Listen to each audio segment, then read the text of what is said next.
Hi guys, तर आज मी बनवणार आहे बीटरूट पास्ता। हा आयसचा खूप जास्त फेवरेट आहे, त्यासोबतच माझाही, कारण हा खूप जास्त हेल्दी आहे।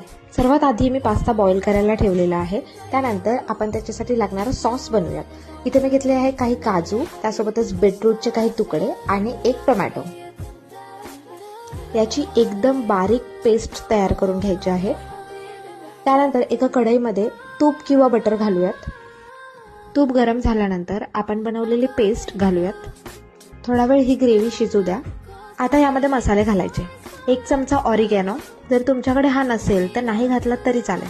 त्यानंतर चवीपुरतं मीठ। लक्षात घ्या, आपण पास्ता बॉईल करताना देखील त्यामध्ये थोडं मीठ टाकलं होतं, त्यामुळे मीठ हे जपून घाला। पाव चमचा मिरपूड। त्यानंतर एकदम थोडंसं लाल तिखट। तुमची मुलं जशा पद्धतीने तिखट खातात तसं तुम्ही ऍड करू शकता। त्यानंतर आपण बॉईल केलेला पास्ता यामध्ये घालायचा आणि व्यवस्थित मिक्स करायचं। याला 5 मिनिटं शिजवल्यानंतर आपला पास्ता तयार होतो। याला जास्त ड्राय करायचा नाही, कारण यामध्ये थोडीफार ग्रेव्ही राहणं गरजेचं आहे। आता याला छानपैकी सर्व करूयात। तर तयार आहे आपला हेल्दी अँड डिलिशियस पास्ता। तुमची मुलं देखील बीटरूट खात नसतील तर अशा पद्धतीने पास्ता त्यांना बनवून द्या, ते नक्की खातील। रेसिपी आवडली असेल तर व्हिडिओला लाईक करा, शेअर करा। Okay, bye.